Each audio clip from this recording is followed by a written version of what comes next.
Chicken pakora. এটা বানানো হয়েছে আপনার বুটের ডালের পাউডার নেওয়া হয়েছে, চাউলের পাউডার,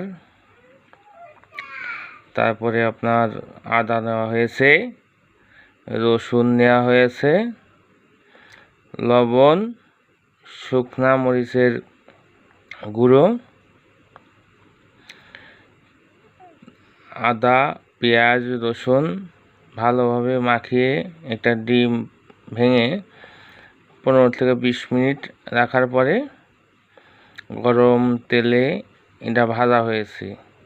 আর খেতে এত স্বাদ হয়েছে যা বলার মতো না।